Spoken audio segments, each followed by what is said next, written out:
Welcome students. APMC 2024 results ranks అందరు students verify చేసుకున్నారు. మళ్ళీ సెకండ్ ఫేజ్ రిజల్ట్స్ రిలీజ్ చేసిన తర్వాత మీ ర్యాంక్ కంటే ముందున్న స్టూడెంట్స్ కౌంటు తారుమారు అవుతాయి.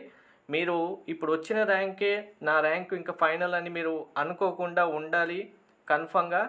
సో ఎందుకు ర్యాంక్స్ మీకు నెంబర్ ఆఫ్ స్టూడెంట్స్ కౌంట్ తారుమారు అవుతాయి అనేది ఇన్ డీటెయిల్గా మీకు అన్ని డీటెయిల్స్తో పాటు క్లియర్గా చూపిస్తాను. డేటా కూడా మీకు అప్పుడు క్లారిటీగా అర్థమవుతుంది. వీడియో స్కిప్ చేయకుండా ఎండ్ వరకు చూడండి, ప్రతి ఒక్క పాయింట్ మిస్ అవ్వకుండా, అప్పుడే మీకు క్లారిటీగా అర్థమవుతుంది. వీడియో లైక్ చేసి తప్పకుండా షేర్ చేయండి. కంప్లీట్ గైడెన్స్ కోసం ఛానల్ సబ్స్క్రైబ్ చేసుకొని బెల్ బటన్ అయితే ప్రెస్ చేయండి. మీ కౌన్సిలింగ్ సంబంధించి కంప్లీట్ గైడెన్స్ మెంటర్షిప్ కావాలంటే డీటెయిల్స్ డిస్క్రిప్షన్ ఇచ్చాను. మెంటర్షిప్ తీసుకున్న స్టూడెంట్స్కి కౌన్సిలింగ్ కంప్లీట్ అయిపోయి కాలేజీలో జాయిన్ అయ్యేంత వరకు మీరు ఎంపీసీ బైపీసీ ప్రతి కౌన్సిలింగ్ సంబంధించి గైడెన్స్ ప్రొవైడ్ చేయడం జరుగుతుంది. కాలేజీలో జాయిన్ అయ్యేంత వరకు కూడా మెంటర్షిప్ కంటిన్యూ అవుతుంది. సో ఇక్కడ మనకు డిక్లరేషన్ సబ్మిట్ చేయండి అని చెప్తూ స్టూడెంట్స్కి మళ్ళీ ఆప్షన్ ఇచ్చారు. ఇది ఆల్రెడీ మీకు చెప్పాను. ఇక్కడ డిక్లరేషన్ సబ్మిట్ చేసే స్టూడెంట్ కౌంటు 50,000 స్టూడెంట్స్ ఉన్నారు. మరి ఇప్పుడు సెకండ్ ఫేజ్ రిజల్ట్స్ ఇచ్చినప్పుడు వీళ్ళందరికీ ర్యాంక్స్ ఇవ్వాలి కదా. వీళ్ళకి ఫస్ట్ టైం రిజల్ట్స్ ఇచ్చినప్పుడు ర్యాంక్స్ ఇవ్వలేదు. ఇప్పుడు వీళ్ళు యాడ్ అవుతున్నారు ర్యాంక్లలో. వీళ్ళు యాడ్ అయిన టైంలో మన ర్యాంక్స్ ఆల్రెడీ వచ్చినవి కూడా ఎంత చేంజెస్ వస్తాయనేది మీకు డాటా ఇప్పుడు నేను చూపిస్తాను. మీకు వచ్చిన ర్యాంక్కి ఏ కాలేజీలో సీట్ వస్తుంది తెలుసుకోవడానికి కాలేజ్ ప్రిడిక్టర్ మీకు ప్రొవైడ్ చేయడం జరుగుతుంది. దీనికి సంబంధించిన లింక్ డిస్క్రిప్షన్లో కామెంట్లో పిన్ చేస్తాను.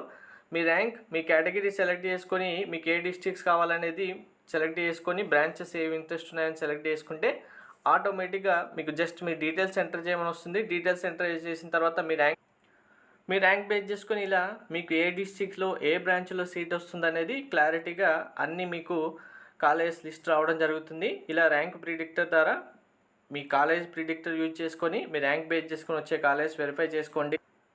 సో ఇక్కడ ఫస్ట్ కన్ఫ్యూజ్ అవ్వద్దు. సెకండ్ ఫేజ్ రిజల్ట్స్ అనౌన్స్ చేసిన తర్వాత ఆల్రెడీ ఫస్ట్ ఫేజ్ అంటే మనకు ఫస్ట్ టైం రిజల్ట్స్ రిలీజ్ చేసిన స్టూడెంట్స్ అందరికీ మళ్ళీ న్యూ ర్యాంక్ కార్డ్స్ వస్తాయని డౌట్ వస్తుంది. న్యూ ర్యాంక్ కార్డు రాదు. మళ్ళీ న్యూగా ర్యాంక్స్ ఇస్తారా? ఆల్రెడీ ఇచ్చిన స్టూడెంట్స్ కంటే న్యూగా ర్యాంక్ ఇవ్వరు.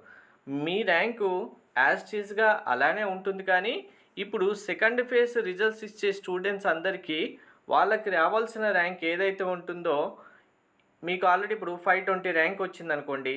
ఇప్పుడు న్యూగా సెకండ్ ఫేజ్లో ఇంటర్ మార్క్స్ ఎంటర్ చేసిన స్టూడెంట్స్ 50,000 స్టూడెంట్స్ ఉన్నారు. వాళ్ళకి ర్యాంక్ ఇవ్వాలంటే ఏం చేస్తారంటే వాళ్ళు కూడా నష్టపోకూడదు కదా. వాళ్ళకు కూడా సేమ్ ర్యాంక్ వస్తే మీకు 520 ర్యాంక్ వచ్చిందనుకోండి, వాళ్ళకి ఇప్పుడు ఏం చేస్తారంటే 520.1 అని వాళ్ళ ర్యాంక్ ఇస్తారు.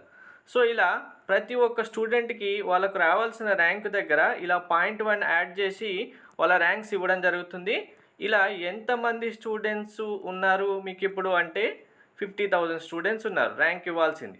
ఇప్పుడు 50,000 స్టూడెంట్స్కి ర్యాంక్ ఇచ్చినప్పుడు ఏమవుతుంది మీరేమనుకుంటారు ఇప్పుడు అంటే, ఇప్పుడు ఇక్కడ చూశారు కదా జస్ట్ 3,674 ఇది బైపీసీ మీకు చూపిస్తుంది. ఎంపీసీలు ఇంకా చేంజెస్ చాలా వస్తాయి. 3,674కి ఇప్పుడు మీ ర్యాంకు సపోజ్ 3,811 అనుకుందాం. మీరు ఇప్పుడు ఏమనుకుంటారు, మీకంటే ముందు 3,810 మెంబర్స్ ఉన్నారు అనుకుంటారు. మీరు దాన్ని బేస్ చేసుకొని మీరు కట్ ఆఫ్ చూసుకోవడమో మీ చాయిస్ ఫిల్లింగ్ చేయడమో వెబ్ ఆప్షన్స్ చేయడమో చేస్తుంటారు. కానీ ర్యాంకు అలానే ఉంటుంది మీ ర్యాంకు. కానీ నెంబర్ ఆఫ్ స్టూడెంట్ కౌంట్ ఏమవుతుంది, ఇలా 0.1 యాడ్ చేయడం వల్ల వీళ్ళు ఇంక్రీజ్ అయిపోతారు ఆటోమేటిక్గా. ఒక 3,000 లోపే బైపీసీ స్టూడెంట్స్కి ఎంతమంది యాడ్ అయ్యారు చూడండి. ఇంకా మనకు ఫస్ట్ ర్యాంక్ నుంచి ఇంకా చాలామంది డాటా ఇవ్వాల్సి ఉంది. మీకు జస్ట్ ఎగ్జాంపుల్గా చూపిస్తున్నాను. ఇలా నెంబర్ ఆఫ్ స్టూడెంట్స్ అనేది ఇంక్రీజ్ అవుతారు. అంటే మీ ర్యాంకు యాక్చువల్గా ఇచ్చిన ర్యాంక్ అనేది మీరు చూడడానికి యూజ్ అవుతుంది. కానీ ఈ ర్యాంక్ కంటే ముందు చాలామంది ఆటోమేటిక్గా ఈ 50,000 స్టూడెంట్స్తో ఇంక్రీజ్ అవుతూనే ఉంటారు. ఇప్పుడు మీకు 1 lakh ర్యాంక్ వరకు క్యాలిక్యులేట్ చేసుకున్నారనుకోండి, మీరు 1 lakh ర్యాంకే అనుకుని ఉంటారు. కానీ అందులో 40,000 మెంబర్స్ 45,000 మెంబర్స్ స్టూడెంట్స్ ఆటోమేటిక్గా యాడ్ అయిపోతారు. అంటే మీ ర్యాంక్ కార్డులో 1 lakh ర్యాంక్ ఉన్నా మీరు 1,40,000 కౌంట్ దగ్గరికి వెళ్ళిపోతారు ఆటోమేటిక్గా. ఇంతమంది స్టూడెంట్స్ మీకన్నా ముందు యాడ్ అవుతుంటారు కాబట్టి. సో ఈ చేంజెస్ ఎంతవరకు ఎలా ఉంటాయంటే ఇక్కడ చూడండి, చాలామందికి ఇక్కడ 0.1 యాడ్ చేసేసి ఆటోమేటిక్గా ర్యాంక్ ఇస్తారు ఎంపీసీ బైపీసీ స్టూడెంట్స్కి. బైపీసీ కంటే ఎంపీసీలో ఇంకా చాలా డిఫరెన్స్ వస్తుంది. మీరు 10K లోపు ఉన్నారనుకోండి, మీకు ఆల్మోస్ట్ 200 మెంబర్ స్టూడెంట్స్ అయినా యాడ్ అవుతారు ఎక్స్ట్రాగా, 200 to 500. ఇంకా 20K వెళ్ళేసరికి 1500 వరకు కూడా యాడ్ అవుతారు. ఇలా నెంబర్ ఆఫ్ స్టూడెంట్స్ కౌంట్ అనేది మీ ర్యాంకు 10K అంటే ఇక్కడ 500 మెంబర్స్ కన్ఫామ్గా యాడ్ అవుతారు. 20K అంటే 1500 వరకు యాడ్ అవుతారు. ఇంకా 1500 నుండి 2000 వరకు మీ ర్యాంక్ డిఫరెన్స్ అనేది ఆల్మోస్ట్ మినిమం 500 నుంచి, అంటే మీకు ఇంకా లీస్ట్ ర్యాంకులో ఉన్న స్టూడెంట్ నుంచి హైయెస్ట్ ర్యాంక్ వరకు చూసుకుంటే 1 lakh వరకు చూసుకుంటే మీ ర్యాంక్ డిఫరెన్స్ 40,000 వరకు వెళ్ళిపోతుంది కౌంట్ బేస్ చేసుకోవడం వల్ల.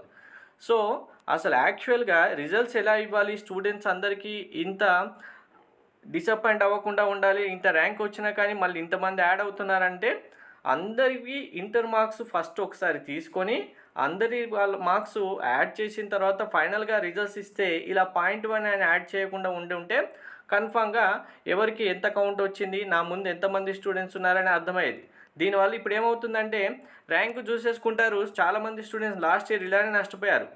నా ర్యాంకు 5400 కదా, నాకంటే ముందు 5400 స్టూడెంట్స్ ఉన్నారనుకొని కట్ ఆఫ్ బేస్ చేసుకుని చాయిస్ ఫిల్లింగ్ చేయడం చేశారు. దానివల్ల ఏమైందంటే కొంతమంది స్టూడెంట్స్ సీట్ కూడా రాలేదు. ఎందుకు, ఇక్కడ 5400 కానీ ఇంతకంటే ముందు 2000 మెంబర్స్ ఎక్కువైపోయారు, 2000 నుంచి 3300 వరకు కూడా ఎక్కువయ్యారు. సో ఇప్పుడు 5400 వరకే మీరు కట్ ఆఫ్ చూసేసుకొని మీరు మెన్షన్ చేసుకుని అనుకోండి, మీ ర్యాంక్ ఇప్పుడు ఏమవుతుంది యాక్చువల్గా 5400 కాదు, మీ ర్యాంక్ యాక్చువల్గా వచ్చి ఇప్పుడు 5700 800 వెళ్ళిపోయి ఉంటుంది. సో దీనివల్ల చాలామంది స్టూడెంట్స్ కరెక్ట్గా అనాలిసిస్ చేసుకొని మీరు వెబ్ ఆప్షన్స్ ఇవ్వగలిగితేనే మీకు కరెక్ట్గా మీ ర్యాంక్కి కావాల్సిన బెస్ట్ కాలేజీలో సీట్ వస్తుంది. సో ఈ ర్యాంక్ ఇచ్చిన ర్యాంక్ కార్డు కూడా ఎలా ఉంటుందో చూపిస్తాను మీకు ఇప్పుడు. సో ఈ ర్యాంక్ కార్డ్ చూడండి, మనకు ఎంసెట్ 2023 ఈ స్టూడెంట్ మనకు ఫస్ట్ టైము ర్యాంక్ డిక్లేర్ చేసినప్పుడు ఇవ్వలేదు, సెకండ్ టైము ఈ స్టూడెంట్కి ఇంటర్ మార్క్స్ యాడ్ చేయలేదు కాబట్టి మార్క్స్ యాడ్ చేసిన తర్వాత ఇక్కడ ర్యాంకర్లో ర్యాంక్ చూడండి ఏమిచ్చారు, 6478 6478.1 ఇలా 0.1 అని మెన్షన్ చేసి ర్యాంక్స్ ఇస్తారు. కాబట్టి చాలామంది స్టూడెంట్స్ మాకు వచ్చిన ర్యాంకే ఫైనల్ ర్యాంకు, మాకంటే ఉన్న స్టూడెంట్ కౌంట్ ఇంతే ఉంది అనుకొని ఎక్స్పెక్ట్ చేస్తుంటారు. అలా ఎక్స్పెక్ట్ చేస్తే మాత్రం మీకు రావాల్సిన సీటు కన్ఫామ్గా మిస్ అవుతుంది. వెబ్ ఆప్షన్స్ ఇచ్చే టైంలో జాగ్రత్తగా ఉండండి, ప్రతి ఒక్కటి అనాలిసిస్ చేసుకున్న తర్వాతే వెబ్ ఆప్షన్స్ ఇవ్వండి.